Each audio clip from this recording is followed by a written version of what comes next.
Hey guys, Josh here. Today we are here to do a preview of the F1 2016 winter testing from Barcelona. Then we've got 8 days of testing, 4 days this week from Monday to Thursday, and then the following week it's from Tuesday to Friday, all held at Catalonia, of course in Barcelona. And pretty much the official testing track really now for Formula 1. Seeing as the ref has dropped off this kind of testing calendar, the teams kind of thought it was a bit useless really because it was just so cold and pretty unrepresentative, and of course to save costs as well. So that's why Jerez is not on the testing calendar this year, but we still do have 8 days of testing, so it's going to be pretty tough for the teams really with just 8 days, especially of course with all the new cars to test out, and especially for Sauber of course, who are going to be absent from these first 4 days. They of course not bringing their 2016 car until next week, so it could be quite tough for Sauber and could be quite tough for quite a few teams, especially the likes of McLaren, Honda and Renault, and we're going to be looking at a bit more into that a bit later. But we have had quite a few car launches this week as well. Originally it was thought we could have about 6 to 7 cars launching on the first day of the ref test, but now it looks like we're just going to be seeing the Manor and the Force India for the first time, as well as the Toro Rosso as well. All the other cars we have seen now, which is pretty cool. Out of all of them, probably the nicest car in my opinion is a Ferrari in terms of the actual shape of the car. I really do like the front nose on that. Mercedes is quite nice as well, and that looks pretty simple, although of course it's very, very aerodynamically advanced. And of course with all these cars, it's about what's under the hood that's probably going to be making the big difference.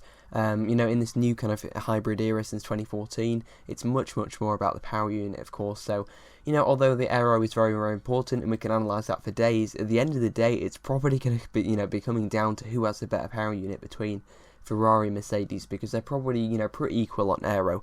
Having said that though, Ferrari have gone very, very radical. There's quite a few images in the background for you guys to look at, and the Ferrari has changed quite a bit really. And it's going to be interesting to see in these first few days of testing how that Ferrari compares to the Mercedes in terms of reliability and in terms of lap time, because we haven't really seen poor reliability from Mercedes or the Ferrari power units. But what if that all changed for 2016? Maybe they pushed it too much, maybe they went too radical, and maybe they've come up with kind of an unreliable car or an unreliable power unit, and that would be quite interesting. That's probably not going to happen, but it's something that don't be surprised about if it does happen, because Ferrari have been, I think, really pushing over the winter, and even more a team that's pushed even more is McLaren Honda of course. Finished 9th in the constructors last time out, of course in 2015. They can't afford another year like that, and I don't think they will do. And these tests should give us an idea about how much, the first few ideas really, about how much improvement McLaren Honda have made. And, have they sorted out the poor reliability? We'll certainly get quite a good answer to that in the test. If they, are reliable throughout, then that's probably answered it, that at least they have a reliable power unit. But are they fast? Well, we're probably not going to be able to tell that from testing times, of course, can be quite unreliable. But they have given quite a good indication in the past. Take last year, for example, you had Sauber, who were very, very quick. They were topping the timesheets, so were constantly in the top 5. And we rolled up in Melbourne, and they actually were pretty pacey, really. They were, they really did have one of the best cars on the grid, despite having, of course, the second smallest budget. And of course, and that basically tells you why Sauber dropped off so much last season. They just don't have the budget to develop, and it could be a similar story this year with Sauber. Debuting their car on the first day is Marcus Ericsson.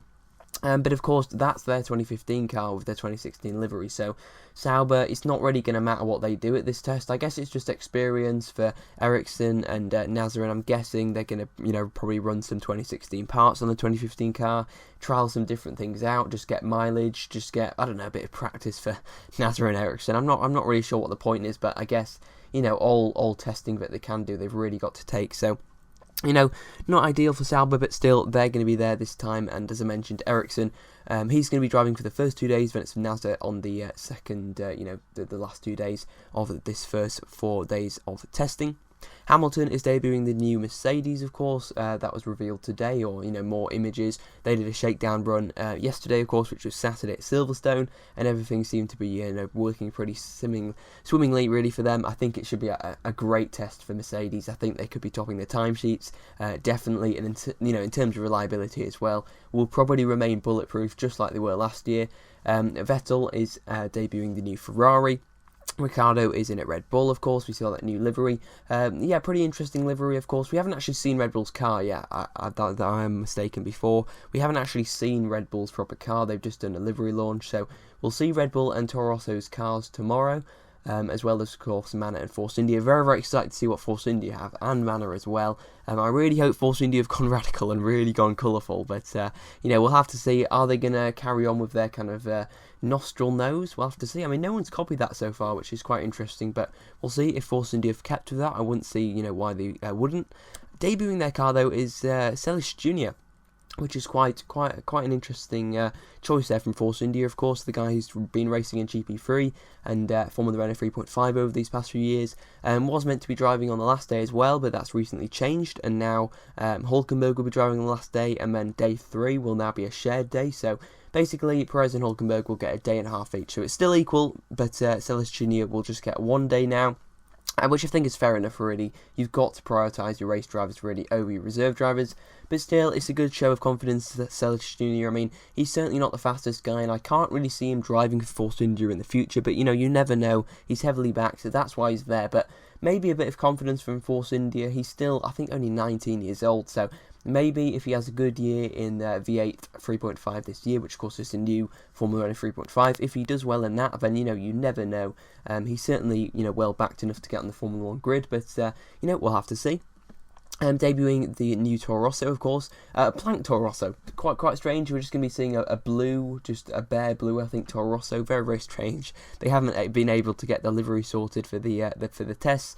Couldn't even run kind of like a last year's livery. I'm not exactly sure why, but anyway, Sainz is debuting the new Toro Rosso. Then we'll have Verstappen in for day 2. Then it'll be Sainz on day 3, and Verstappen back in for the final day.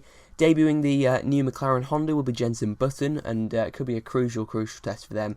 As I mentioned before, fans of McLaren are very, well, there's quite a few of them really, and they are very diehard fans. They do, of course. They have, been used to quite a bit of success, really, with McLaren. They're used to being, winning races, and really since 2013, it's just been a downward spiral, and, so much promise as well before this Honda era. It hasn't worked out for them. I do hope McLaren, I'm not a fan of McLaren, but I do hope they get back to the top. I do hope we see Alonso and Button, fighting for podiums.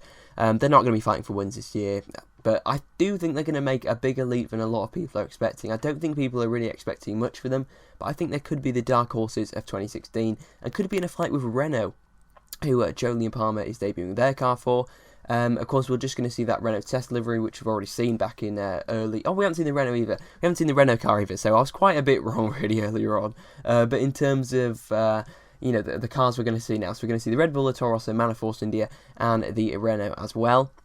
Of course, Jolyon Palmer in for this year, of course, his rookie year. Magnussen's back in as well, which is fantastic news. I didn't give my thoughts on that, but, I basically gave him on Twitter, so couldn't really bother making a video about that, really. Nothing really too much to say about that. Just very happy Magnussen got in. Maldonado's had his time, in my opinion.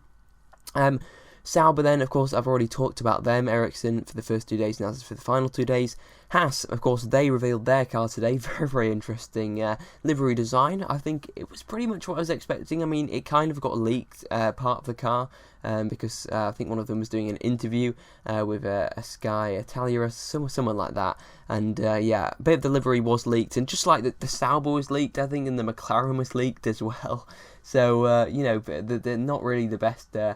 covering up their car launches, really, F1 teams. In terms of the McLaren, it looks okay. Livery's a bit dull. I mean, most of the liveries are dull. I've basically given my thoughts basically on all of the cars on Twitter already. You can find a link to that in the description below. Yeah, in terms of the Haas, it looks pretty neat, really. The livery's okay. Certainly from different angles, it looks even better, really. So I'm excited to see what Haas can do this year. Of course, in their first year, targeting points.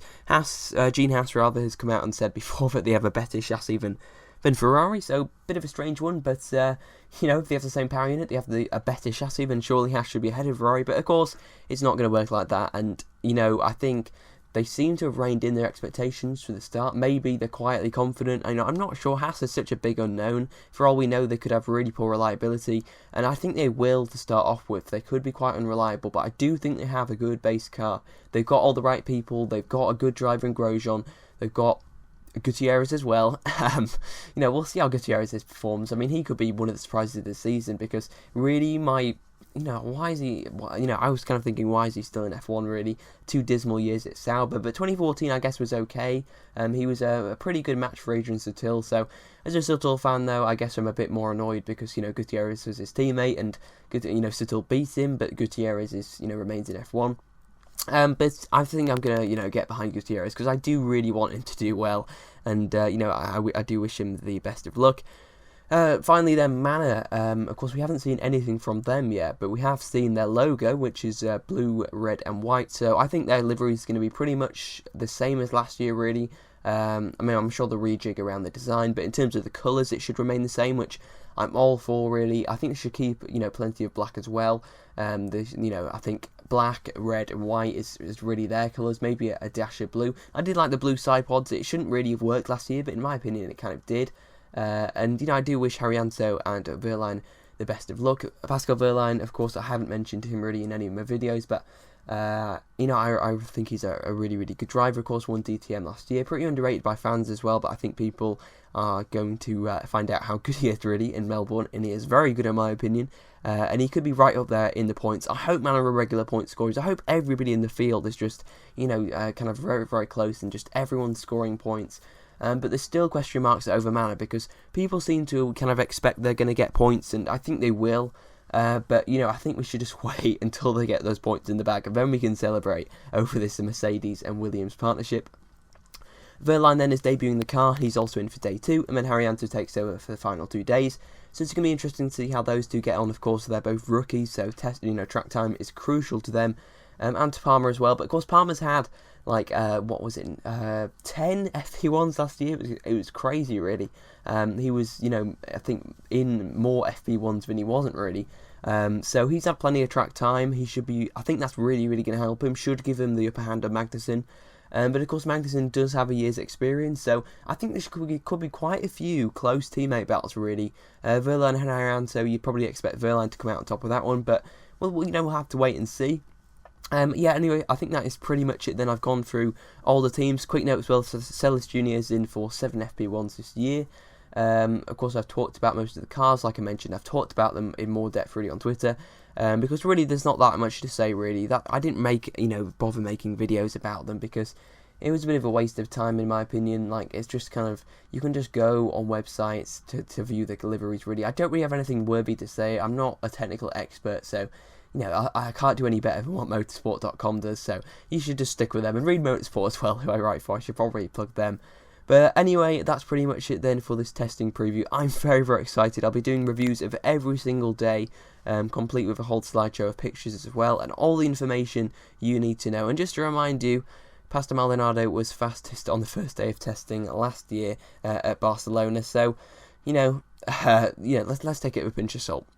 The one thing I did forget to mention actually was that Pirelli have opened up the tyre kind of selection choices for Barcelona, where actually the teams can choose what tyres they want, what compounds they want, and then they just have to take 1 inter and 1 wet tyre. So, yep, I hope you guys are going to enjoy these tests coming up. Just get hyped for the season really. Hopefully it's going to deliver, but even if it doesn't, then what can we really do? Let's just enjoy this testing and this hype for the season while it lasts.